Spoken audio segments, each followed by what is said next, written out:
The 22nd. Today is such a big day, whether I want it to be or not. It's crazy, but like it's a big day. This isn't an anniversary. It's my cancerversary. My cancerversary when I was hospitalized with stage 4 lymphoma in 2024. Um, so yeah, hang on. I'm trying to get my TikTok open. So if you are watching live, please join me and say hello so I know you're here. Um, I'm waiting to see. Okay. Hey, Cardamancy, how are you? Uh-oh, hold on. Yeah, I'm learning how to actually get TikTok to cooperate with me so I can see comments. Andy, what's up? Oh, my connection is great. So they've switched me to a higher thing. Why is my light blinking in the background? Let's figure that out. How are you, Cardamancy? You guys say hello. Wherever you're watching from, please say hello. Let me know what's going on. How's your Wednesday? I've been having so much fun today. It feels illegal to have as much fun as I'm actually having today. I don't know why. Okay, are you gonna hold there? Let's turn the volume down a little bit. Can you guys see okay? Hear okay? Are we good? Can you guys hear okay?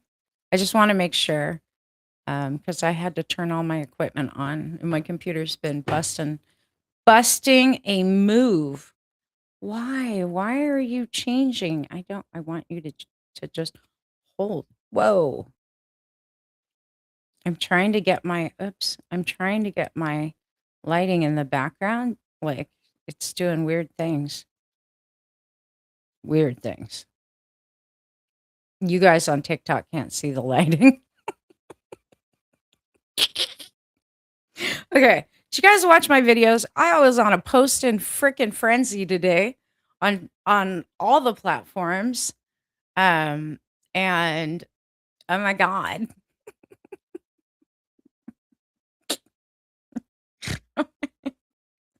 Some people would be like, "Are you really sure you're 59 years old?" Yes, I am sure. I'm actually getting close to being 59 and a half years old. Milo, go get in your bed. I brought a new bed in for Milo, but because I keep going, go lay down. Go. Go to your bed. There he is. He likes to be on the camera. I just brought in Penny's old cot. So I brought it in for Milo. Look at his pretty face. You guys get to see Milo now because he's off the floor. And I think he's a little more comfortable because he's 11. So he's probably older than me. Yeah, he's older than me, 77 years old in dog years. Poor Milo. I was like, what are you doing? Every time I go out into the house to go to the bathroom or whatever, I'm like, stay. Because I don't want him to have to walk in and go up the deck steps and then come back out. Anywho, all right, let me move my mic away because I'm a little fried today. So lots of things have been happening today. I don't know how many of you guys remember or followed me back in 2024. I wasn't on TikTok in 2024, but I was on Facebook and YouTube. I mean, I've been on there forever. Um, but this day, April 22nd, 2022, I gave in and let my dad take me to the emergency room. I'm very stubborn about going to the doctor. I did not have insurance. Um, nor have I, nor did I for like 25, 20, yeah, 20, probably 27, 28 years. I didn't have insurance. This light is just going to keep messing with me. I'm just going to have to turn it off because it's bugging me. Like every time I turn around, something's happening with it. Like what's happening here? I don't know why it's like changing colors. I just charged it. Strange. Anywho, so I knew people asked me, like, did you not know you had cancer? No, I knew. I knew. I knew I was sick. in 2022. I knew something was wrong. I could feel the lump. It was just a little walnut that big. And I continued working and ignoring it like I do so many other things when it comes to my own health. And while I take care of everybody else, one of my probably not strong suits. Um, and I continued until 2023, um, trying all kinds of natural things that have worked before in the past for me that did not work that time. And the tumor became very large.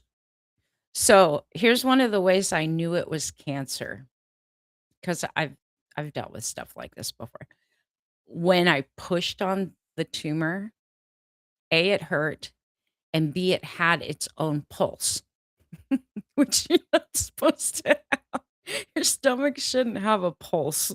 Like, but if there's blood flow to it, blood supply to it, you actually end up with a pulse. So that's how I knew. And I went to lots of natural practitioners to try and help me, and I went to ozone therapy. I did all kinds of stuff. Literally January 2024 actually it was New Year's Eve, me and my daughter and her husband, because they knew I was hurting bad. They drove with me to Colorado from Texas to my old colonics therapist, and I got ozone therapy because she's the only one that I knew that did it. And ozone's not something you can get done in Texas. So we went to Colorado in the middle of the snow. And that was a very uncomfortable trip because the tumor by then was pretty big. Not quite as big as it got when I got hospitalized on April 22nd, 24, but it was still big. Like I was having problems eating. By the time I was hospitalized, I literally was eating only a tablespoon of food a day because just that little about amount of food. And it was not in my intestines, just to be clear. Like the tumor wasn't in my intestines. And for those coming in on TikTok, welcome in. And those of you, hey, Deborah, you remember that time I went to the ER? I think everyone on Facebook that were my friends were like shocked. Everyone was shocked. They're like, what? You're in the hospital? So, yeah. Um, by the time I got to the hospital, I had only been eating like a tablespoon of food. I was using my TENS unit for 2 days straight because the pain in my kidneys and my back was so bad. And I was bound and determined not to go to the hospital without insurance. And I'm like, "Oh god, come on, help me." And finally, after 2 days of not being able to sleep, having to stay in a hot bath, not being able to eat, and then, I was having a hard time just going to the bathroom, like urinating, forget about anything else. Nothing else was coming out. I mean, I was doing enemas. I was doing all kinds of crazy things just to keep my body going. I don't know how I did it. I honestly don't know how. As sick as I was, it's so funny when they got me into the ER and they did my MRI and my CAT scan and then the biopsy. They're like, "Did you not know you had a tumor?" And I'm like, "No, no, I knew." They're like, "How have you been living like this?" Because it was literally the size of a full-grown fetus on one side of my abdomen. It was crazy. It was crazy, like, how big it was. And they're like, Why did you wait? I don't have insurance." And they're like, "We have indigent programs for this kind of thing." Because I was like, "I just wanna go home." I was, like, ready to go home and just die in peace. Just leave me alone. We don't have the money for this. Any of you guys ever felt like that? When you know you're sick and you should go to the ER? Have any of you guys ever had to make that choice? It's a hard choice, you know? It was a hard choice. My dad was begging me, "Please, please," for 2 days, and I was like, I don't know.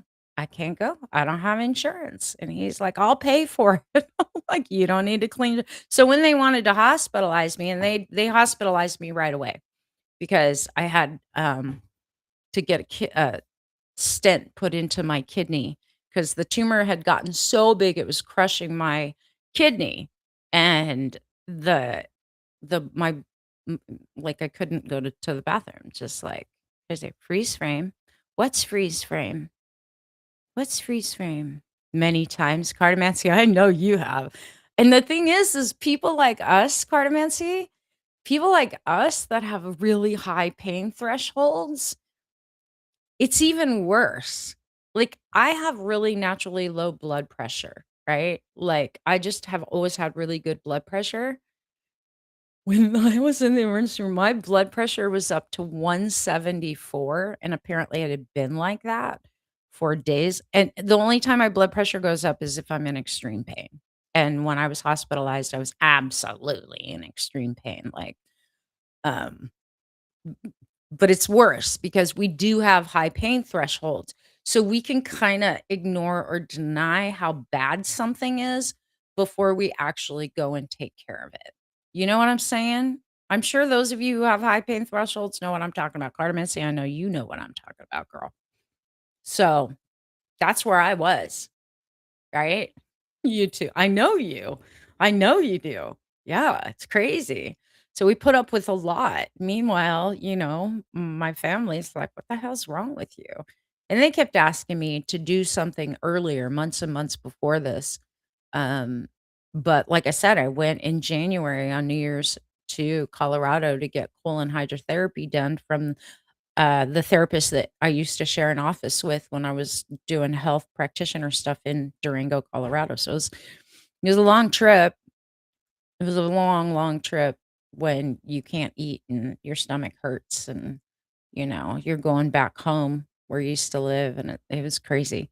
Anyhow, yeah, so 2022 or 2024, that day on the 22nd, 2 years ago exactly today, they admitted me to the hospital and did not start chemo or anything right away. They immediately diagnosed me with stage 4 lymphoma, and they did a biopsy, in the ER. They did a bunch of things in the ER. They did an MRI, they did a CAT scan, they did a biopsy to confirm that it was in fact cancer, and the doctor was so freaking cold. He just walks in and he goes, "You have lymphoma,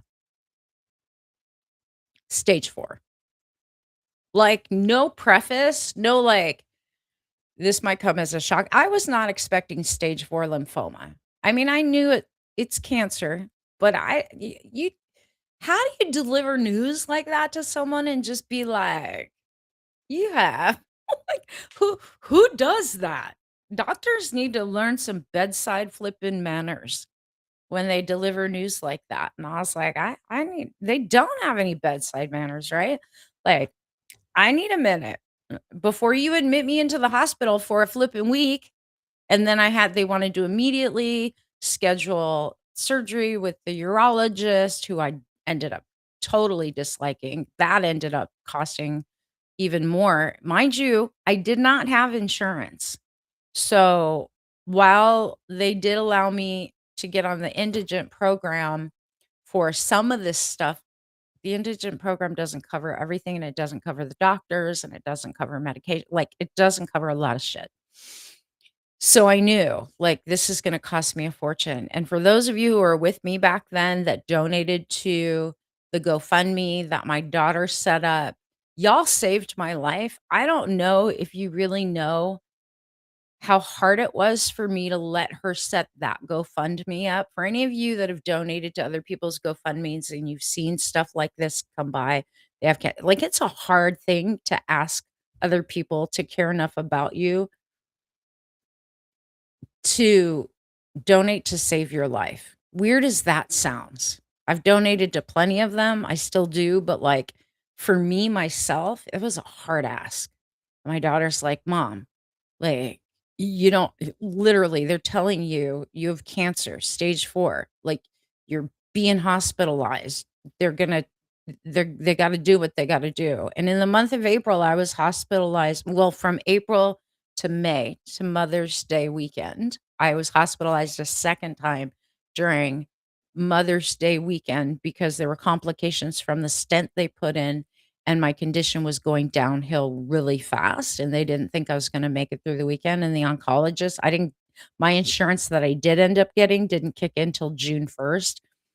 The oncologist was like, "I can't help you until your insurance kicks in, but go to the ER if you're on the indigent program, they will help you. Um, we can't wait." She's like, "I don't think you're gonna last until June 1st." And that was hard to hear. When you have to hear stuff like the conversations that I had to endure, and I had to make a decision, do you wanna live?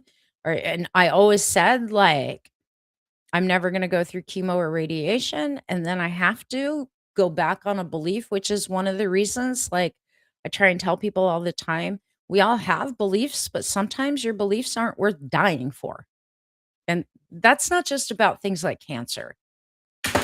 We're talking everything. Hospitals suing you? It's like, good luck. Yeah, what are you gonna take? Like, you're spending your own money on lawyers. The world we live in with capitalism it just never ceases to amaze me the amount of greed this country is built upon. And that's the thing that's shifting and changing, even though it's not yet, it will. So, Cartomancy, I hear you and I'm with you, girlfriend. Like, it's a rough thing in the world that we live in right now, but it will change, you know. Anywho, yeah. So it is my cancerversary today. Um, the beginning of a long, long, I swear, 16-month battle to save my life. I went through one of the most aggressive, hardcore chemotherapy regimens called Pola R-CHOP. I lost all my hair. I was bald. I barely had any eyebrows. All the hair on my body fell off. I have not gotten back my underarm hair, my leg hairs, which I'm grateful for. Don't need them. My hair came back in and it came in black. At 59, I can't complain. I have a few grays, but no more than I had before. And today's the first day that I actually was able to put my hair in a ponytail, so I was celebrating that, made a video about that. But then there's so much else going on. I was, like, making a ton of videos and going out with a lot of stuff. The racism that I have endured on TikTok has been insane lately, the last couple of weeks. I made a video. You guys saw my video about the, plastics and the cost of food going up, and we got 2 weeks before those prices hit the store. I have proof that the prices have hit the store as of today. I went to Costco 2 weeks ago and bought, um, God, how many were there? 12 six-packs of sardines. Not the sardines that I like, the Wild Planet, because I was doing a sardine fast, and I'm still doing sardines, just not on a fast. So I was stocking up, A, and B, I wanted to get them before the price went up. Like I said, I made that video, right? The price I paid 2 weeks ago for that specific sardine was $11.99. I returned them today and then went and bought the kind that I like because they got them back in. They were out of them when I went 2 weeks ago, and I bought, the however many, I think I bought 15 packs of them today because 'cause I'm going through, like, 4 cans a day when I'm not eating anything else but sardines. If you guys wanna know about what that's all about, literally, that has helped me lose 9 pounds in the last 2 weeks. And I'm kinda plateaued right now, which no big deal, I don't mind. At least I'm not going up. Anywho, so from 2 weeks ago until today, it was $11.99. It is now $13.99. Now, these are the shitty tasting sardines they have for $13.99 for a six-pack, where the ones I get, Wild Planet, at Costco are $10.99. That price hasn't changed. But in 2 weeks, it went up $2. So for all the naysayers that are like, "Oh, the prices aren't gonna go up here. There's not gonna be any shortages. It's not gonna affect us. The whole oil thing caused by the war in Iran, blah, blah, blah." People left me comments that were like, "I'm coming back in 2 weeks." Over 1,000 people saved that video. I don't know if they wanna come back and be like, "Gotcha." No, got you. So let me explain that for a minute to whoever's watching. We are like frogs in a slow boil pot of water right now when it comes to what's happening. You guys get that? Put it in the comments if you understand what I mean by we are like frogs in a boiling pot of water that hasn't come to a boil yet. Okay. Hey, Brenda, what's up? It's things like this where, I mean, I got hundreds of comments going, I've been here in 2 weeks for 2 years. I've been hearing this since COVID. Yada, yada, yada, yada, yada. Asana. Yeah. We're in the like live frogs put in a pot of water. They don't know that they're cooked. They don't know that in a little bit that water's going to get to the point where it kills them. It's finally going to affect them. And that is what is being done to us systematically with the prices. We're in this boiling pot of water. The thing everyone's focused on is the gas prices. But you literally start to see 2 weeks, the cost of sardines went up $2. $2. That's not the only thing that's gone up. Y'all know since pre-COVID, the cost of a case of toilet paper at Costco has skyrocketed. I just paid $32 2 weeks ago for a case of toilet paper. And I didn't even stock up. I just got what I need, what I normally get. One pack, one case, $32. Y'all, laundry soap. Oh my God. Like $25. Like, what the fuck is happening here? But that's the thing is they put us in this pot of water and they slowly turn the heat up until all of a sudden that $2 turned into $10 for what you already were paying $10 for.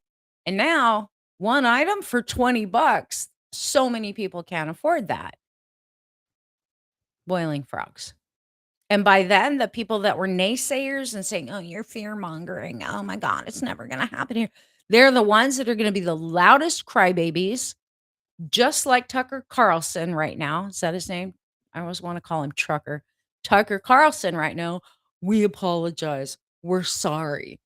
Yeah, I promoted Trump and look at how he's destroying our country. I'm sorry. That's not good enough. And you've had literally what? 16 months to come to the same conclusion? We all tried to tell you. Kamala Harris tried to tell you. We learned the first time, and those of us who never voted for this person knew pre first term. We knew from his casinos going bankrupt. We knew from all the other BS he did how corrupt he was. And they're all like waking up to the fact, like, I don't know what happened. He lied to us. He's a liar. Did you think that was going to change? Did you honestly think that if you put him in office a second time after he created the January 6th event, insurrection, that he was going to come back a second term and be all A-okay? Narcissists don't change. Psychopaths don't change. Like, so when I hear the whole MAGA people coming back now and they're like, we're sorry. We have to apologize. It's not good enough. Too late. And apologizing's not going to fix this. Like, y'all need to be just as loud, if not 10 times louder, than you were when you put this fool in the position to steal our taxpayer money, to start a war and put our kids at risk, to drive up the cost of pretty much everything for all of us, to the point where so many people can't afford it, to take away affordable healthcare on every level. Like, should I go on? Because there's so many things, aside from haven't even touched yet, on these BS lying policies on immigration that had nothing to do with immigration from the beginning. If you agree, put an amen in the comments. If you think it's like, yeah, I don't agree, that's fine too. You don't have to agree. Facts are facts, though. Just saying. You can't fight with the facts. But these people keep wanting to fight the facts. They want to fight me on the facts. I'm like, you can't. Well, I guess you can if you want to be delusional. Like, is it just me? But do you think there's a whole bunch of people that are still in Deluluville, even though the job numbers are a joke? I got one amen. I got one amen. Come on. Nothing but early Republican ads for the midterms, and they're running on the same old shit. That just like for real. Like for real. When is it gonna end? When is the insanity gonna end? Thank you for the amen, Mr. Pat. Like seriously. I don't know anymore. You know? The days like today or this week, and I've been working really hard, which I'll show you guys. I'm making something for everybody, and it's gonna be free. It's gonna be free. One of the things is gonna be free, and it's super cool. I'll share with you what that is, and yeah. And Andy, I don't know where Andy went. I was hoping Andy would join us on live, but my daughter lives near San Antonio. I don't know how she's doing without her low cost healthcare. Amen. Thank you, Muse. You voted for him too, though, right? Like, do you realize what a mistake? I think you put a comment that you realize, and I get it. Like, I'm not here to shame anybody. Like, I get it. I get people wanted to believe in the lies, so they did vote for him. The thing that most people didn't realize was that all the stuff he even said about immigrations and the criminals and blah, blah, blah, and all the things he was going to do, it was never about the things he said it was about. It was always lies. It was always lies. And liars don't tend to change all of a sudden overnight and tell the truth, not when they have something to protect. And look, he's like class A felon already. But on top of that, his name's all over them files. He knew that if he did not get back in office, he was going down along with the rest of them. Go figure. Because Kamala Harris is like smart, smart, smart lawyer. So yeah, and prosecutor, you did fall for his lies. Oh man, I hope people wake up. I hope more people wake up. You're back. Welcome back, Mr. Andy. Like for real. That I don't have like I don't have a problem with the general public that's willing to admit that they were wrong. I don't want to be one of these people who's like, I can't forgive you. The people I can't forgive are the people with huge freaking platforms that pushed this one to the top, and like Joe Rogan, who already came back and said, oh, he's a liar, and backpedaled, but never once came out flat out and said in a public way, as big as he made it to get this man on this platform, literally, he did not. Tucker Carlson, too little too late, because you were a big supporter for the first term and the second term. Even Elon Musk, when he was like, oh, Trump this, Trump that, like, no. And now he's at the White House. Yeah, it's crazy. It's crazy beyond crazy. Hey, go live Vegas. So, we're at this place now where it's like we're dealing with this stuff. And there's one thing that I will say as a spiritual person and someone who's a psychic. I knew this all was coming. I don't think he won the election. I think Kamala Harris won the election. Like, I never asked the follow-up question, though, when I was asking about the election, who won? Oh, it was God. Kamala Harris won. I never asked who's taking office because I didn't think it would have to be, because we've never been faced with that ever, ever, ever in our lifetimes. In my 5+ decades on this planet, we've never ever had to worry about interference, election interference, the way we experienced it in 2024. But hey, we're here now. So what do we do? What do you guys do with all of the things that are happening right now? What are you doing with all of it? Have you accepted the fact that jobs aren't coming back the way they were, and that they have doctored and lied about the numbers from 2025, the amount of available jobs, and 2026? Do you know that all of that is a lie? And I'm not saying this stuff to scare you. I'm telling you guys there's an answer to it. But I want to know, have you accepted the fact that we are not living? Because I keep hearing people say things that wanted to know, like, when are we going to get back to normal? We are never going back to the way it was before. Too much has been destroyed. You guys are aware of that, right? Like, I heard it during COVID too, and I'm like, normal doesn't exist anymore. People wanted COVID to just disappear and everyone just go back out in the streets and do it. COVID changed our world and forever. It changed our world with what we were paying for homes. It changed our world with what we were paying for groceries. Those prices never came down, and now they're taking off again and taking care of me, only me. Perfect. And all we can do is change within ourselves. Now, back to, as a psychic, I always knew this was going to happen.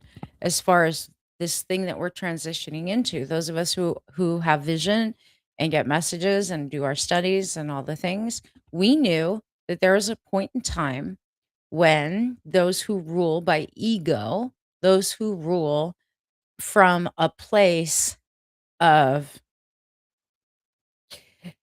extraction and patriarchy and control and manipulation, would not last. That there would come a day when that system would die and a new system would replace it. We also knew, and I'll tell you, like, this has everything to do with my cancer journey, which is why I started with that story. We also knew that when that system fell apart and the new one was going to be built, there was going to be a messy middle that we all had to go through that was going to be super uncomfortable. But we don't change when we're comfortable. We change when we're not comfortable. That is when we're pushed into change.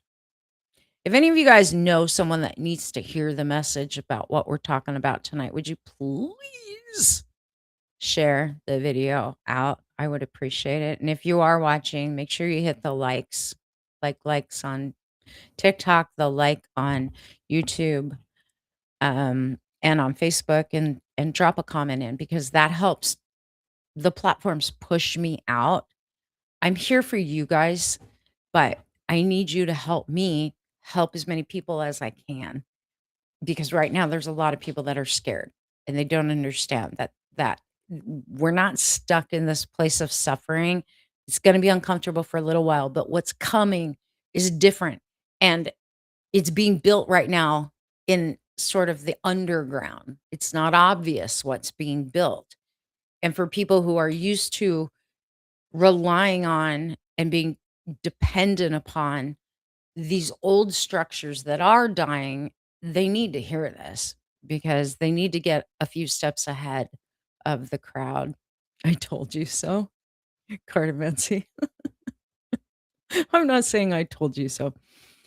When I was going through my chemotherapy, I think I was like, maybe I was in the hospital.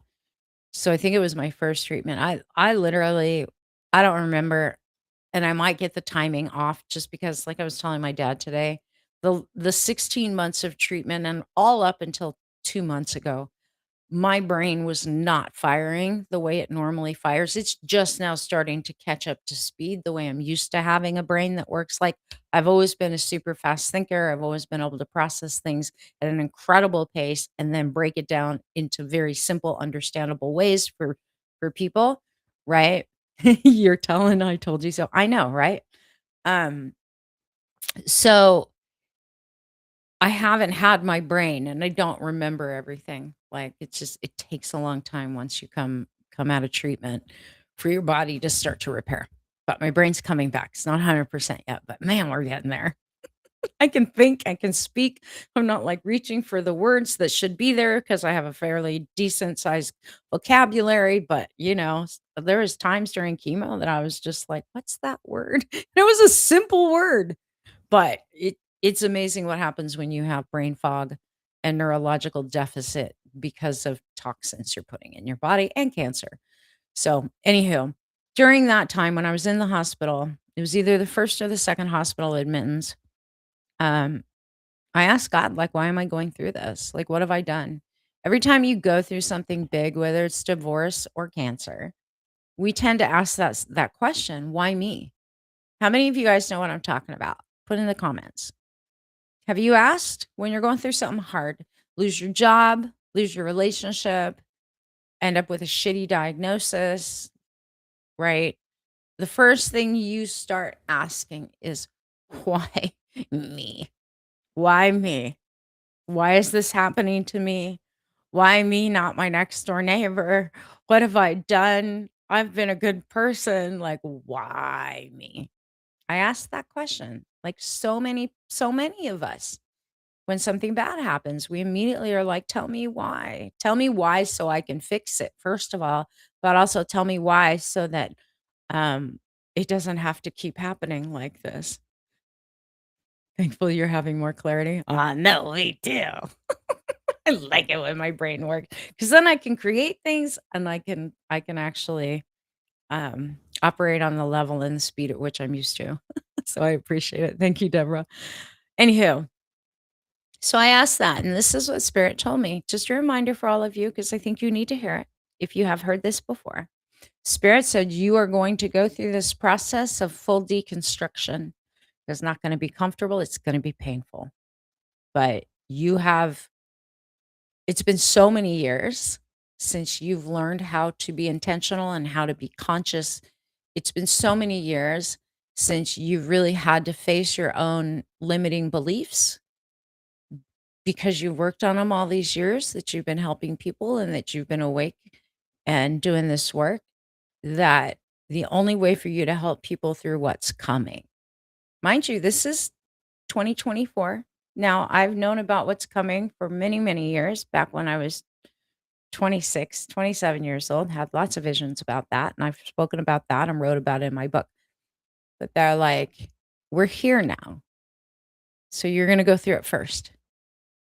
And then you will lead those, the masses, whoever comes to you, when they have to go through it. And they're not going to have to go through it like with cancer, but this is going to feel personal and you have to go through it.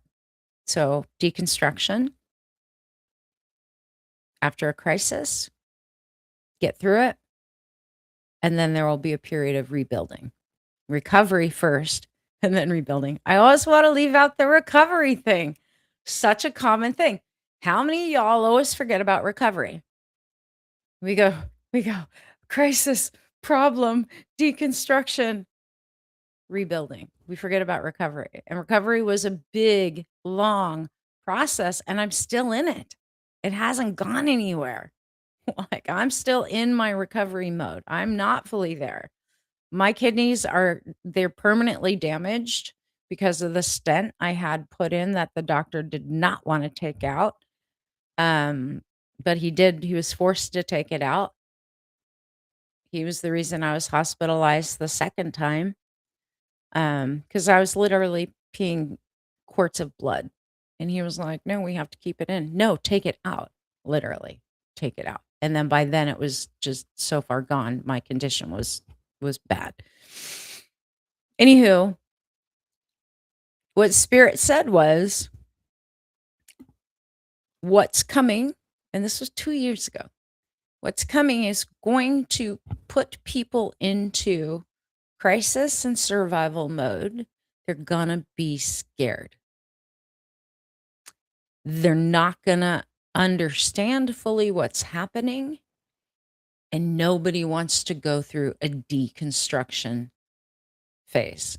Is that true or not true? Was Spirit lying? Nobody wants to go through a deconstruction. We've already had the crisis. He's sitting in the freaking White House. with his crooked administration. Anyone disagree on that? Speak now or forever hold your peace. Like, I'll wait. I'll wait. You guys agree? Put I agree in the comments. Growth is always uncomfortable. I mean, the deconstruction isn't even about growth. I mean, it is the outcome from deconstruction, but during the deconstruction phase of anything that we go through, we're not growing, we're regressing, we're clearing the foundation for something new. And that's the part I think most people are resisting. Is like they want the new. Don't we all? I want the new. You're like a kid at Christmas. Now, now, now, now, now. And that's kind of the mindset that the world has gotten into because of social media. It's gotten worse. Immediate gratification. Now, now, now, now, now. No pain, no suffering. Y'all agree? Pat Singer agree on TikTok, Cartomancy on YouTube. Cool. Thank you. So we're in the deconstruction. And for some people, that means they don't have jobs. For some people, they lost their health care. For some people, they're losing their homes because they lost their jobs. They're having to move in with family. For other people, they're having to work 2 and 3 jobs just to make ends barely meet and running shit up on their credit cards that they aren't going to be able to pay for. Like, that's what's happening as far as our personal experience. But what's happening under the surface of everything, all the bad stuff, Epstein files, government corruption, grifting, things that we didn't know about, like Palantir, military things, things with Jesus's home country, the big I, like all these things that have been happening have been excavated and brought to the surface. And they cannot be removed until we're aware of them. And now, like every week, we're finding new things. We're finding out new things. And it's like, oh my God, I can't take anymore. So many people are like, I'm so overwhelmed, I can't take it. Yeah, I get it. But you don't need to be overwhelmed. Understand this stuff was going on before. It's kind of like racism. Racism, people are like, people are so racist nowadays. No, they always were. They just weren't emboldened to be outwardly, openly that way. But now they have permission, right? It's acceptable. But it's always been there. It never went away, even with civil rights movements. This administration got rid of DEI and all these other things, and now women's rights are under attack. People's genders are under attack. People's sexual preferences are under attack. Their religions are under like everybody's rights are under attack. And I get it. It can be overwhelming because it's so much at one time. But it's kind of like, when you go to reorganize like your kitchen or your closet, the only way to do it is you have to pull everything out. Everything has to come out. Got to deep clean before you put it back and keep what's good and throw the rest away. That's a process, right? Y'all know what I'm talking about. Hopefully you know what I'm talking about. I'm getting ready to do that damn process on both my closet and my kitchen. Maybe that's why that image popped up in my head. Anywho, I just did it with my makeup drawer. My makeup, I have like one of those caddies that has several little drawers. I just threw away a bunch of stuff this weekend. In order to properly clean something, you have to take everything out and see what's there. And a lot of this stuff's been hiding in the drawers. We didn't know it was there. A lot of people didn't know it was there. Some of us knew. Some of us were well aware how bad it was. But it wasn't so bad where it was affecting everybody and they weren't doing things openly. They didn't openly talk about the surveillance that started against the American people on 9/11 and how that ushered in this whole surveillance state, and it's only gotten worse, not better, right?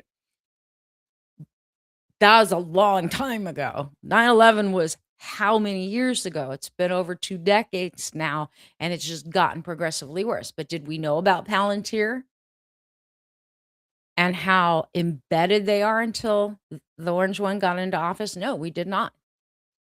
Not how much control they had over our data, and then now they're just like, "Here, this week, 22 freaking point manifesto on their expectations and basic lack of humanity of how we're supposed to be treated like cattle." Have you guys seen that? Put it in the comments, yes or no. Have you seen the post from Palantir's founder, what they think that should happen? Like, one of those things is that everybody should serve in the military. Have you guys seen that this week? It's Wednesday, and this shit came out already. You have not seen it. Let me see if I can find the actual document. Um, eh, eh, eh. Let me see if I can find it.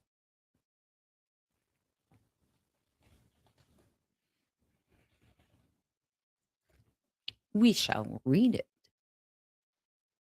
We shall read it. Do you guys want me to read it? Summary of Alex Karp, CEO of Palantir's manifesto. 22 bullet points. Are you guys going to list all 22, hopefully? Because, I mean, you guys need to hear this shit. All right. You've seen it? Yeah, it's disgusting. All right, so and this is from his book, right? Alex Karp's book. 22 points. They're not philosophy, just floating around in space. They are his public ideology. And this is from a company CEO whose revenue depends on the politics it's advocating. All right. Number 1, Silicon Valley owes a moral debt to the country that made its rise possible. Do you guys want me to share these on screen? I don't know how I can do that, but I will try. I think I can share my screen. Do you guys want to see it as I read it? Yes or no? Because I'll put it up as we go through it if you want to actually see it. Let's see if I can. If I can share my screen. Okay, hold on. Where did it go? Oh, yes, here you are. I'm gonna do it because I think you need to see it. You guys see it? Hold on. I was still trying to get my other window that disappeared up. Okay. You guys got it? Can you see it? Hopefully you can. All right. So Silicon Valley owes a moral debt to the country that made its rise possible. The engineering elite of Silicon Valley has an affirmative obligation to participate in the defense of the nation. Like, excuse me? What? Like, what's that even mean, dude? Right? The engineering elite, that line bothers me a whole lot. Like, a whole lot. But whatever. To participate in the defense of a nation. You're a corporation. You are not our military. So, no, you do not have some moral debt, especially when you have no morals. Just an observation. Pipe in when you guys want. Number 2, we must rebel. Okay, I don't know if you guys are not seeing the full. Hold on. Oh, I can't make it any different for you guys on TikTok. Anyhow, we must rebel against the tyranny of the apps. Is the iPhone our greatest creative, if not crowning achievement as a civilization? You've got to be freaking kidding me. The object has changed our lives, but it may also now be limiting and constraining our sense of the possible. Number 3, Free email is not enough. The decadence of a culture or civilization, and indeed its ruling class, will be forgiven only if that culture is capable of delivering economic growth and security for the public. We're supposed to believe that Alex Karp and Palantir is even capable of delivering anything but selfishness for themselves, like things for themselves. Like, you're talking about the decadence of the ruling class. You are part of the ruling class. Who are you freaking kidding? Like, who are you kidding? Oh my God. All right. Number 4, we're at the top. The limits of soft power, of soaring rhetoric alone have been exposed. This is like so hypocritical. I don't even know how to handle this. The ability of free and democratic societies to prevail requires something more than moral appeal. It requires hard power. And hard power in this century will be built on software. Again, this is Palantir's CEO, y'all. The people who are under the control of our military, foreign surveillance, and American citizen surveillance. They're the ones who built the systems, who even the police use. Project Maven. You don't know what I'm talking about, go look it up. Number 5, the question is not whether AI weapons will be built. It is who will build them and for what purpose. Our adversaries will not pause to indulge in theatrical debates about the merits of developing technologies with critical military and national security applications. They will proceed. Like, dude, they won't see it coming and will not hear the sound. Yeah, I know. Number 6. This is the one that gets me. Okay. National service should be a universal duty. We should, as a society, seriously consider moving away from an all volunteer force and only fight the next war if everyone shares in the risk and the cost.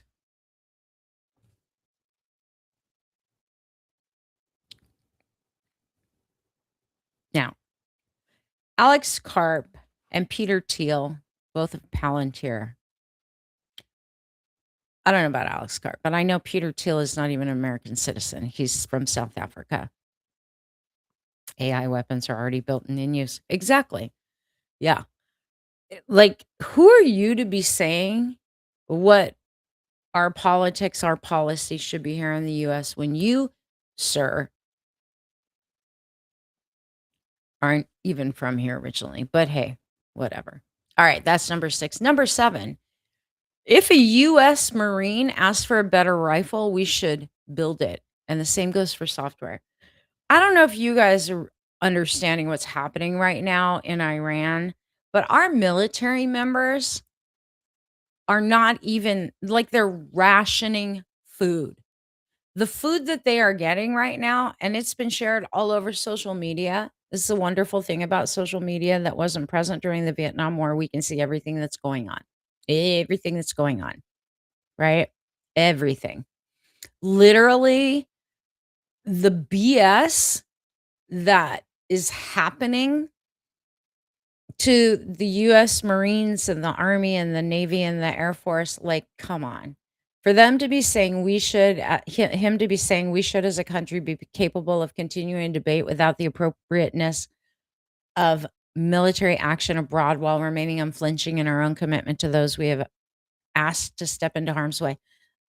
You just want to make more money off of us. And you're trying to validate the software that you guys have, which is used in the military, but whatever. Number 8, public servants need not be our priests. Now, pay attention to this one. Any business that compensated its employees in the way that the federal government compensates public servants would struggle to survive. They stopped the flu vaccines for the military. Yeah, there's that too. Like this whole crap, this number 8 thing bugs me because there's something pretty devious under it, but yeah, yeah, I won't stop there. We should, number 9, show far more grace towards those who have subjected themselves to public life. Now, this just goes to the Epstein class all the way. The eradication of any space for forgiveness, a jettisoning of any tolerance for the complexities and contradictions of the human psyche may leave us with a cast of characters at the helm we will grow to regret. Dude, we already do regret, but you're saying have more grace towards them because they're in the public. No, they should be held to higher standards because they are the ones leading us through stuff. Number 10, the psychologization, sorry about that, of modern politics is leading us astray. Those who look to the political arena to nourish their soul and sense of self, who rely too heavily on their internal life, finding expression in people they may never meet, will be left disappointed. Like, dude, what are you talking about? I digress. Number 11, our society has grown too eager to hasten and is often gleeful at the demise of its enemies. The vanquishing of an opponent is a moment to pause, not rejoice. You are like speaking out of both sides of your mouth, Mr. Carp, Mr. Palantir. You are literally speaking out of both sides of your ass right now. On one side, you're saying, we got to have military weapons. And then the other side, you're like, oh, it's a moment of pause. Don't rejoice. And yet you build software that AI decides whose life is worth something and whose isn't. Like, number 12, the atomic age is ending. One age of deterrence, the atomic age one age of deterrence, the atomic age is ending, and a new era of deterrence built on AI is set to begin. How convenient for you, Palantir. 13, no other country in the history of the world has advanced progressive values more than this one. Debatable. United States is far from perfect, we know, but it is easy to forget how much opportunity exists in this country for those who are not hereditary elites than in any other nation on the planet. What he's basically saying is for us tech bros who didn't come from money, there's opportunity here, especially with AI and software. 14, American power has made possible an extraordinarily long peace. Too many have forgotten or perhaps take for granted that nearly a century of some version of peace has prevailed in the world without a great military power conflict. At least 3 generations, billions of people and their children, and now grandchildren, have never known a world war. We should be grateful for that. Do I need to go on? Do you guys want me to keep reading this? Those of you who have not seen this before, or do you want me to stop? Put in the comments. I'm going to keep going until you answer me in the comments. It pisses me off. 15. The post-war neutering of Germany and Japan must be undone. The defanging of Germany was an overcorrection for which Europe is now paying a heavy price.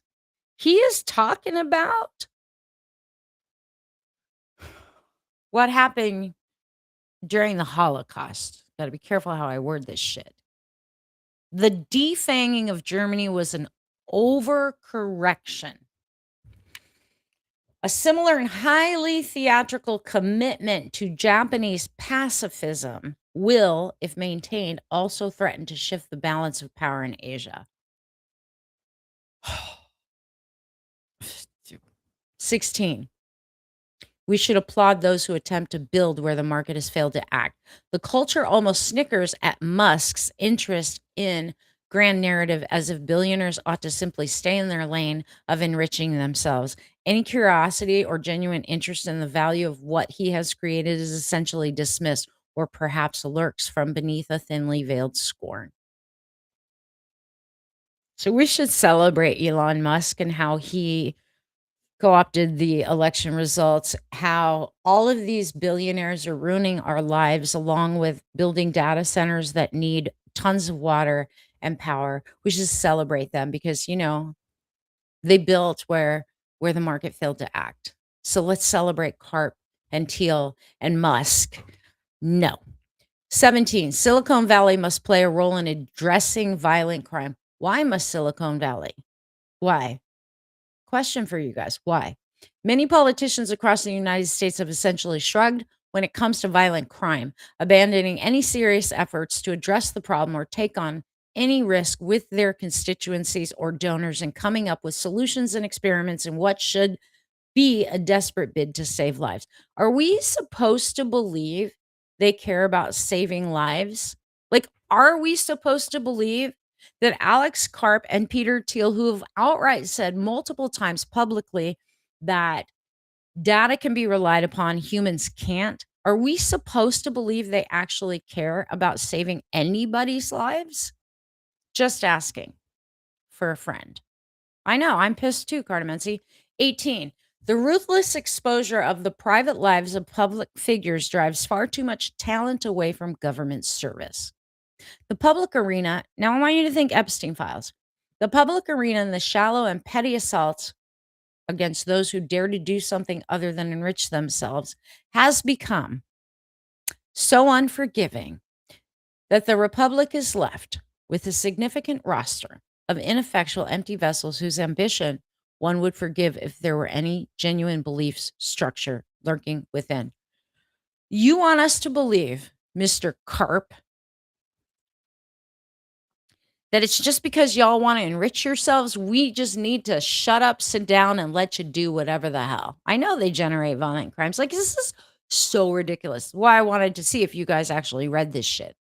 19. Because remember, Palantir has your information. Palantir is surveying you.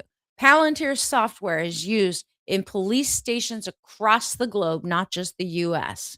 Okay. Flock cameras? Yeah. Anywho. 19. The caution in public life that we unwittingly encourage is corrosive.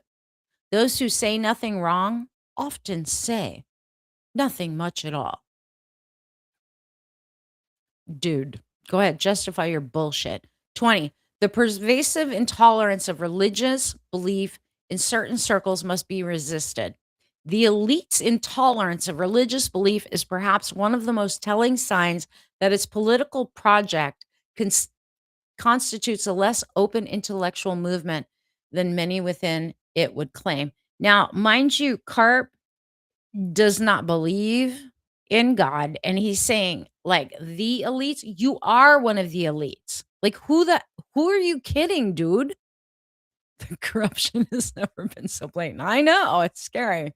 21, we're almost done. Some cultures have produced vital advances, others remain dysfunctional and regressive. Interesting, he calls it cultures.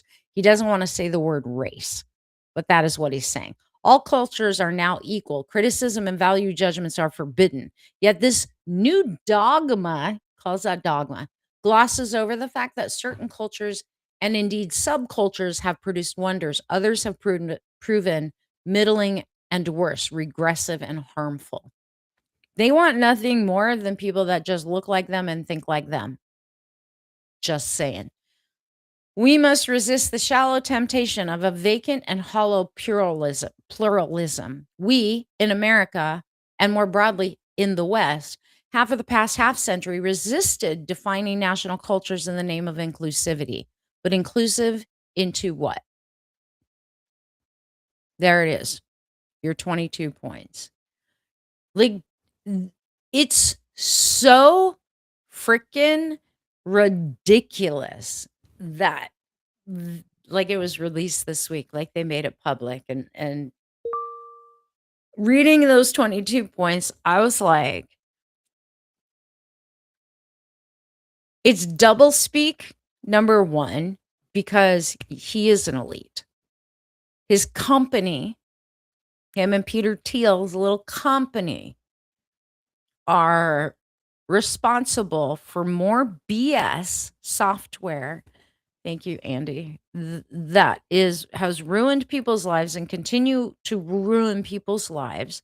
Facial recognition software, the things they used for um the immigrants, the like all of this shit, predicting crime ahead of time. Like, but we can't question anyone who's in public life because they're doing such a great service. And we should actually, some comments in this live were filtered to protect the community's experience. You've been doing that to me all day. I never asked you to do that, TikTok. I think my community can handle it just fine. Stop blocking comments. Now I remember what I was saying. I want you guys to understand, as overwhelming as this shit is, we have to know where they stand and what they're trying to push through, because a bunch of legislation right now is trying to be pushed through to uphold the very things that he's talking about.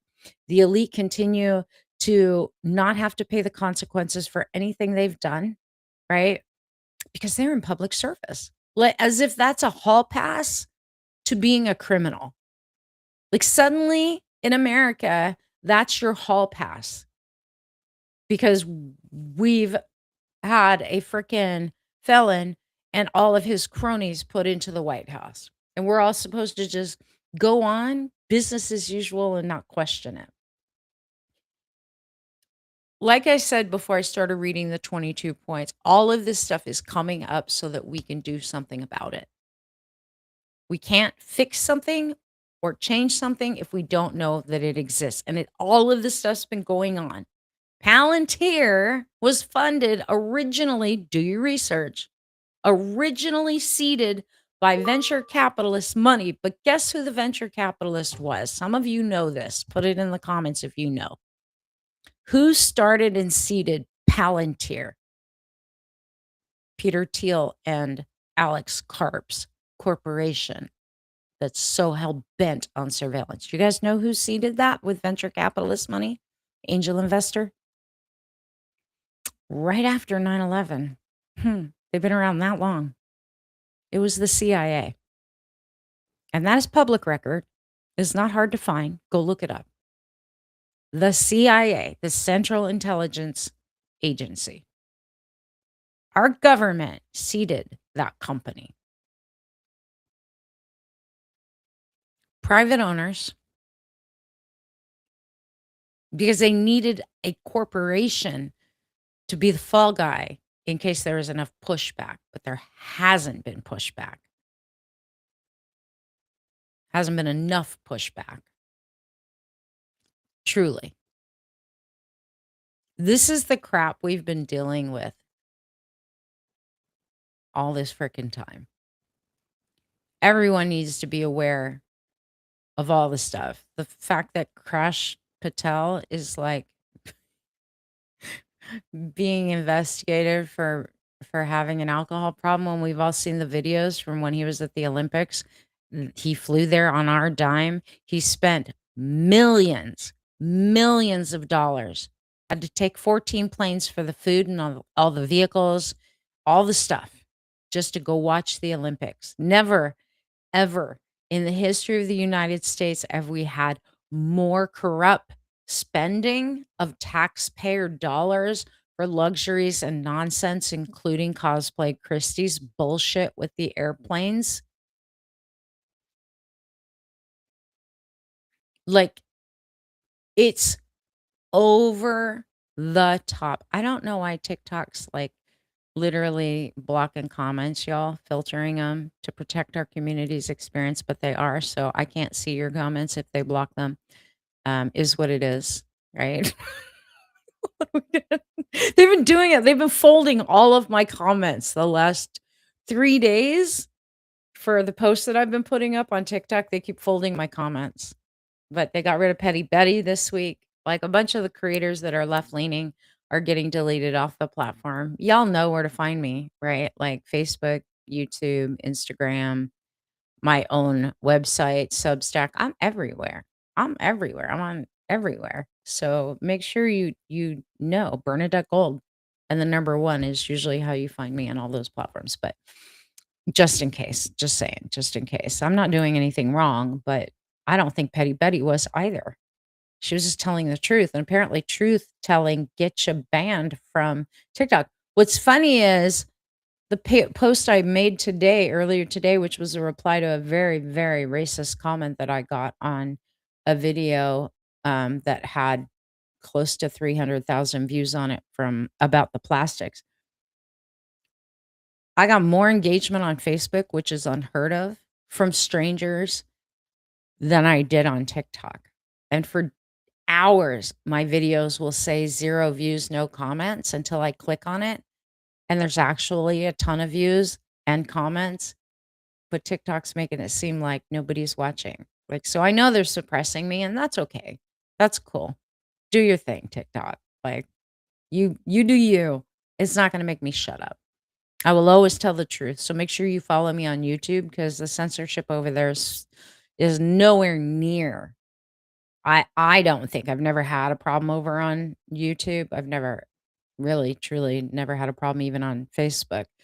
I thought Facebook was bad, but TikTok has become harsh since Oracle took over, Larry Ellison, and since they took over ownership, it's been horrible. Horrible. I thought they were the transparency party. Who? The Republicans? No, that was the lie they were sold. They are so not transparent. I mean, if the Epstein files didn't teach like everybody that, I don't know how to get people to see the truth. And I don't care if they do. I care that the people who want the truth get to see the truth, hear the truth, and be informed of the truth. The more we know what is true, the more we can stand A on the right side of history and B push back against the crap that they're doing. And the crap that they're doing right now is highly illegal. I know it's a joke. Literally. Like everything they're doing is so illegal. But like every other thing Trump gets involved with, it like his first term, he thinks that he's Humpty Dumpty. Like a weeble wobble, he won't fall down. He usually just lets all the king's horses and all the king's men take the fall for him. I think eventually they're all gonna go down because that is what we're moving towards.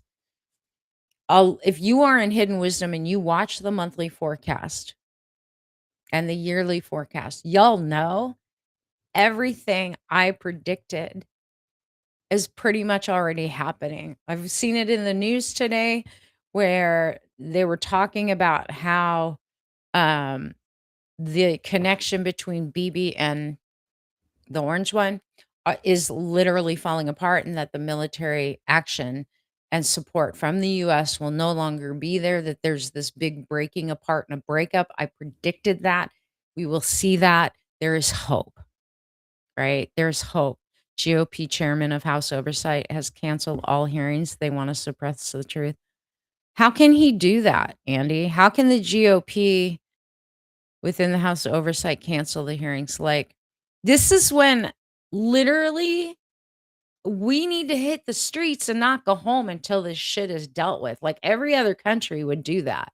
I understand that the US is larger than a lot of these countries where you see mass protests and a million people fill the streets in one little town square. Like I get it. We have a long ways to travel to get to DC, but we can do it the way we've been doing. These No Kings rallies that happen once a quarter is not enough, y'all. I can't wait for them to storm the White House and haul them all out. It's not gonna happen if we don't do something ourselves. Like, people have stopped calling. People have stopped, like I said, quarterly protests, that ain't good enough. It's not good enough. It's not enough. All of us have to pull our money away from these large corporations. We have to stay on top of what's happening in our local communities with flock cameras and surveillance.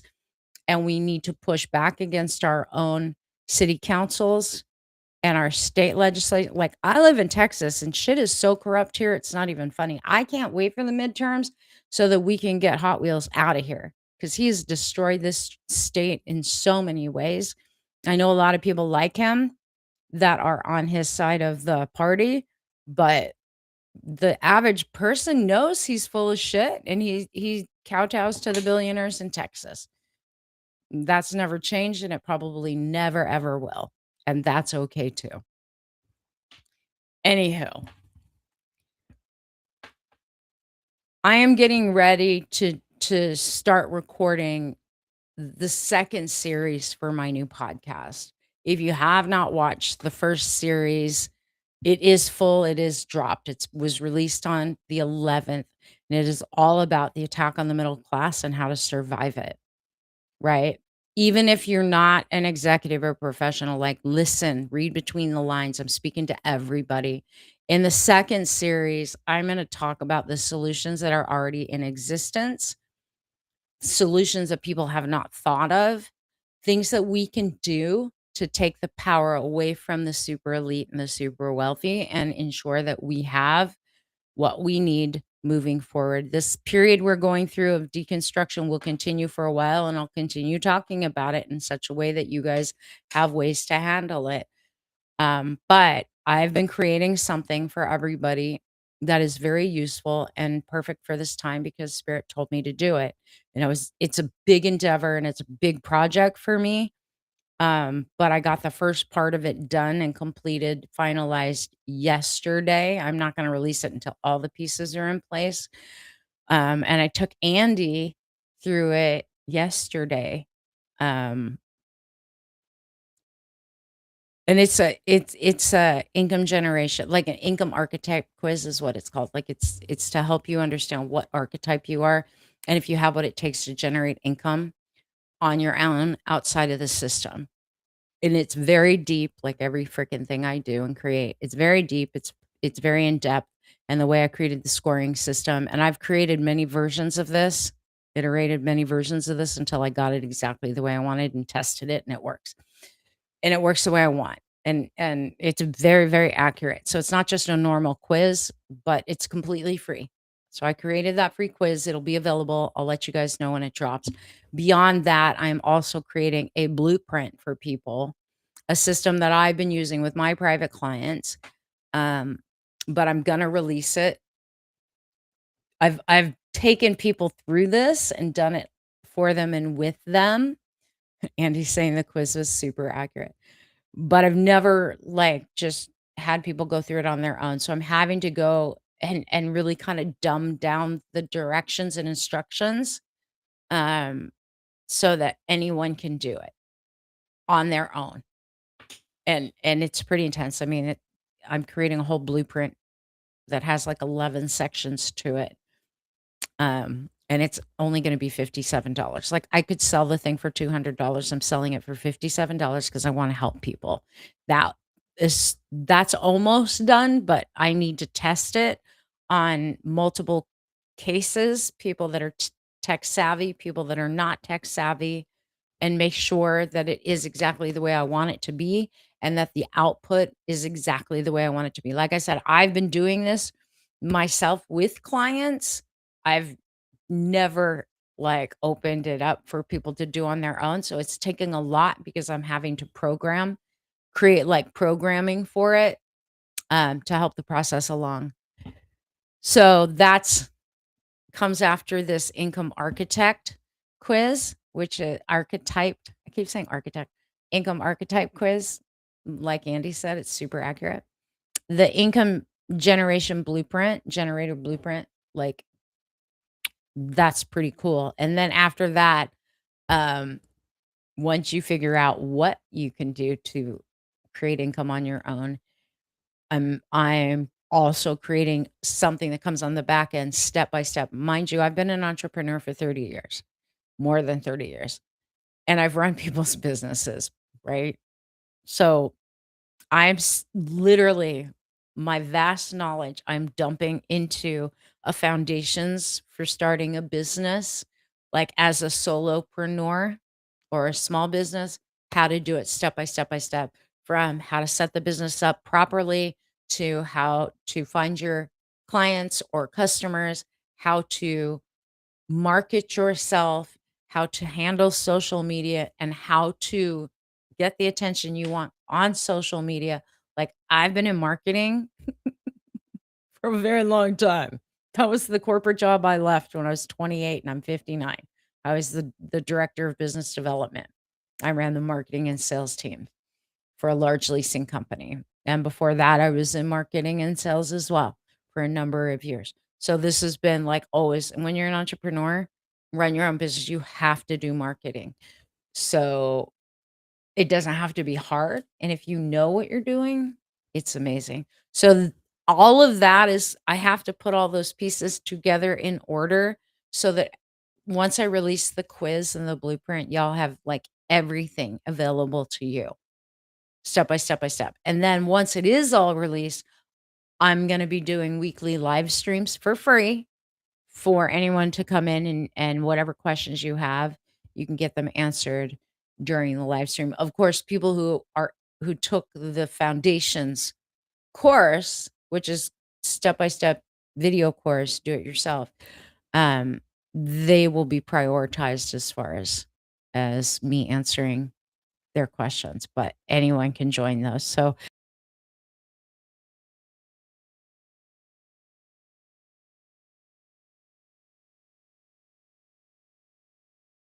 oh, oh, oh, I lost my TikTok. What's happening? What?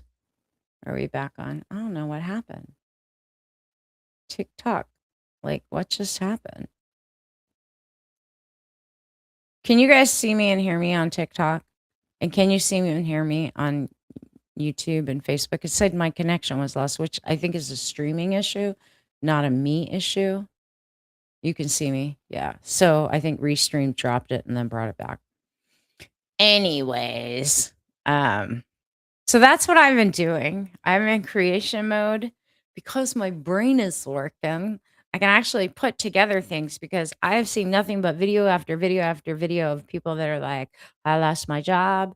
Like, we are going through the largest job layoff in the last 14, 15, 16 months than we have. I'm okay on YouTube. Thank you, Carter Messi. Thought they were taking you. I was a little afraid for a minute, but no, Restream came up and said, oops, lost connection, reconnecting now. So it was a Restream issue, not a me issue and not a platform issue. Thank you. You never know. Anytime they've shut me down before, it's always been just like, bye. And my stream just disappears. And there's nothing I can do about it. Anyways, do you guys think that that would be helpful? The blueprint, the archetype quiz. Do you guys think it would be useful and helpful to you? Especially the archetype quiz, just to start like the free quiz, knowing what your income archetype is. Any of you who have done my quizzes in the past, you know when I make archetype quizzes, they're freaking amazing and straight up real and authentic and accurate. And I don't do anything half-ass. I don't think it's in my blood. The only thing I half-ass is when I take care of me. But like when it's for other people, it is always over the top, over delivered. Always. Always. So I'm kind of excited to release it because, like Andy said, I had Andy take it yesterday before I did the last iteration, just to make sure that the scoring was right. Because I know who he is. I've been coaching him for 3 years. And he took it and it was accurate. And literally, there's a line in the archetype that he got from him answering it and going through the quiz. That's something that literally just hit home, you know, right to the heart. And I always aim to make the things that I make to lock them in so that it's very, very accurate for all of you. So, like, even the blueprint, the way that the blueprint is and the way I'm designing it and coding it, it is so good so far. And I mean, like, I've been doing this for years for people, but to put this into a course that people can take that helps them dial in out of the box income generating ideas um, based on who they are, what their life actually requires and demands, what they want, what they don't want, things that make them happy. Like, y'all have no idea. When I've taken people through this, it has opened up things that they thought I could never get paid doing, and then turn around and make huge amounts of money because they love what they're doing. That's the energy it takes. So your vibe goes up. But on top of that, it's like your soul finally gets a voice in what you're doing. And then you're no longer like dependent on the global or the corporations and the greed. And that's the thing I'm telling you guys right now. We need to start thinking outside of the old structures. And I'm seeing too many people that are still hoping that they're going to get a call back from the 1,000 applications they put in. If you haven't heard anything about a job by now, like, come on, come on. Stop sending resumes in. Do something different. And a lot of people have said to me and messaged me and been like, I'd love to work for myself. I'd love to have control over my destiny and my income. I wouldn't know what to offer. That's where this came from and why I decided I'm just going to take the work that I've been doing with people and package it in such a way, walk people through step by step in a portal on my website so everybody can have this for themselves and not try to make a fortune off of it. I know I could if I wanted to. Make it affordable, right? Make it affordable and available to as many people as possibly I can. So I'm excited, but that's why my head's been down. I've been really busy. I've been busy and I have clients and Costco's and things to do. But on this 2-year anniversary, cancerversary, I had to come on because this is my normal live stream night and just tell you guys what's going on and encourage you to celebrate your milestones, celebrate the little things, keep your eyes open, keep pushing back against the stuff. I made a video today that was in reply to a very racist comment. Um, and some of my family in Hawaii were like, you don't have to, you don't have to defend yourself. Like, let those people scroll past. For any of you guys that saw that video reply to the guy who was like, who's this Chinese? Blah, blah, blah. If you saw that video, you're probably going to see more like that for this reason. If you're a content creator, ears open. People can continue to get away with this kind of rhetoric and bullshit because people remain silent. We've all been taught just be quiet and let it go. There's a time and a place for being quiet and letting it go. Now, I'm not Chinese, so, no big deal. But even if I was, it wouldn't be a big deal. It says more about the person than it says about me.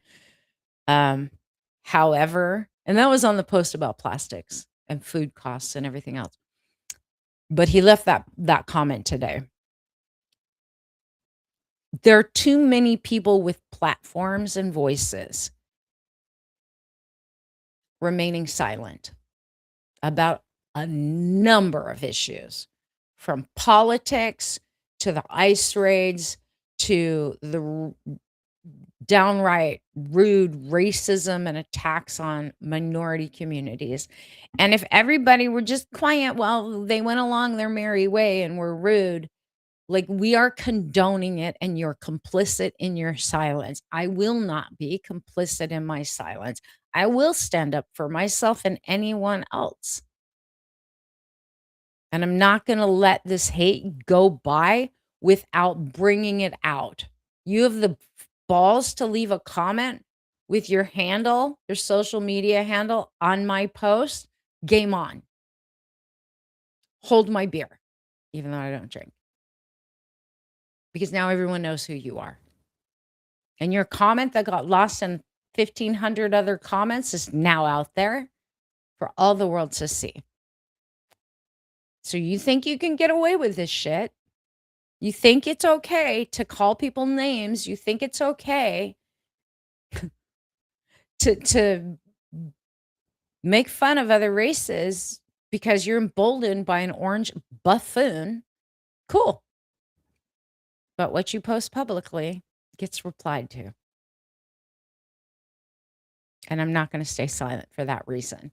And I know lots of people are like, oh, don't get worked up. No, I am worked up because there are a lot of Asians that have been harmed physically, mentally, and emotionally throughout history, but especially in the last 10 years in this country. Silence is not golden, it's complicity. Democracy is a participation sport. And right now, telling the truth and speaking the truth and giving voice to those who don't have one, it's part of what being a spiritual being is all about. We are all one. We are all equal. And if we are wanting, like be politically correct. I hear this from a bunch of people in my high performance community too, and in all of the trainings that they do. I'm like, don't get involved in politics. This is no longer about politics, people. This is about life. This is about livelihood for people. If I have to lose some freaking clients, potential clients, but even clients, because of my beliefs in treating people properly and having values and morals, so be it. I'm not here to achieve fame and fortune. I'm here to actually help people. I'm not here just to make a quick buck. I'm here to help people. I get paid for it. Yes. But if me speaking truth and standing up against hate, standing up for minorities and those who don't have a voice and have been silenced over and over and over again is going to cost me some business,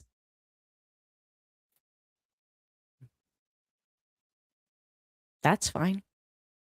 I'd rather be true to my values and my morals and who I really am than to be silent and a coward for money. Something so temporary and so I won't go there. Anywho. So y'all, like if you're following me, you're gonna hear the truth out of my mouth. I expose shit. And I don't play. And my feelings aren't hurt because I know who I am. Your feelings can only get hurt, A, if your ego's involved. Truly. If your ego's involved. And B, if you're taking it personally. I learned not to take shit personal a long ass time ago. Something that age delivers to you. Stop giving a damn about what other people think. The only time that I care about what other people think is if I know I stepped out of line and I did something hurtful. That's when I care. But I do my damn best to stay conscious and intentional so it never leads to that. Once in a while it will. Then I am the first person to apologize and take responsibility for what I did. And the consequences of my actions, my words, I will pay them. I'm not someone who thinks that I'm unaccountable and above everybody else. I'm not. I answer to one, supreme source energy. That's where I get my directives. And for a lot of people, they don't understand that. Thanks, Sandy, for thanking everybody. Thanks for the 25,000 likes, y'all. So yeah, as my brain comes back, my energy comes back, my fire and my Sagittarius fire and Aries fire, probably even more amplified right now when we've got so many planets stacking up in Aries right now. And that's my rising sign. Like for real, my fire that I have not felt for years because I was sick for that long, literally is coming back. There's a lot of me that has been so like just grasping and holding on with my knuckles to get through the recovery period and rebuilding phase coming out of cancer. It's really nice to have, like, to recognize when I look in the mirror, when I hear myself talk, when I'm in my own head. It's really nice to have access to the things I thought you're never going to get your brain back. For 2 years I thought, "Oh my god, this is my brain now? Like this is it?" It's never come up like it's taken a lot of work. to get everything back after the cancer, and not everything's back. I still have neuropathy, I still have weight problems, I still have digestive issues, right? But the little things I will celebrate. I still can't tell half the time that I'm hungry or that I'm full because that broke with the chemo and the radiation. Like I can feel it once I am full, but like the nerve signaling from my gut to my brain that says, "Okay, you've had enough," or, "Hey, Bernadette, you really, really need to eat." That signaling got disrupted during chemo and radiation. So, like, the only way that I know I have to eat, A, I start getting really lightheaded and shaky, or B, my stomach will growl, and I can hear it growling, and I'm like, "Oh, that must mean I'm hungry." Brain building is such hard work. Carmen, I know you know what I'm talking about. So, it's taken this long, and then I've accepted the fact that, okay, well, then you're just gonna have to pay attention, and really, like, how do you feel? Can you like, when I stand up and everything starts to get the little white, whirlies, I don't know if you guys know what I'm talking when you're gonna pass out because you haven't eaten for a long time, your blood sugar's gone. I shouldn't make it get that far, but, like, when you don't have the nerve signaling to your brain that says, "Hey, you need to eat, you're hungry," it's really weird. It's really weird. But I'll tell you guys, my sardine fast has been off the chart amazing, like 9 pounds down, holding steady, still going up and down a pound depending on what I'm eating. I am My energy's starting to come back too from doing the intermittent fasting, and I'm still doing sardines, mostly seafood. I'm not eating any carbs other than what's in vegetables and some walnuts. Um, I feel great. Like, it's crazy. I feel great. Highly recommend it to anybody that really wants to kickstart their journey of weight loss because it does get your metabolism kicked in. I am taking supplements to help with that too, but it's all resetting after not literally not being able to get anything to move since January. Like, since January, I've not been able to get my weight to go down. It's kept going up, and I'm like, "This is crazy." And I wasn't even eating that much. So that's been reset as well. Life in general, I think as shitty as things are going on in this country, life in general is good. And not because out there is good, because what's going on in here and in here is good. Remember that. Doesn't matter what's going on out there, you can still be having a good time. I was telling Andy today, like, it's been the best day. Me and Milo have been laughing. Look at him back there. He's just such a sweetheart. Mm, yes, so this is how he spends his day with me all the time. Comes out to grandma's office. Me and Milo have been having so much fun. It should be a sin. Like, having such a great time today. Going to Costco with my dad, such a great time today, you know? And the fact that I am 2 years from the day they told me I was stage 4, and I was like, "There's no stage 5 shit. This is real." Ugh. So, but here I am in ponytail and all. May not be a big deal to anybody, but when you've waited for 2 years to have a ponytail, and I used to wear my hair up in a clip all the freaking time, it's like today's a good day. For anyone who's been through chemo and lost all their hair, or you're growing your hair out right now, you know what I'm talking about. It's such a little thing to everyone else. It is such a big thing. It's like it's a milestone that's like, "Oh, I really am getting better. Oh, my body really is regenerating. Oh, my hair's finally coming back." For the people who are bald, you start to think like, my hair's never coming back in. Never coming back. Life's over. Thankfully, I didn't go there. So, yeah. All right, you guys, I'll be back at some point. I have Charm Life coaching tomorrow, so it won't be tomorrow.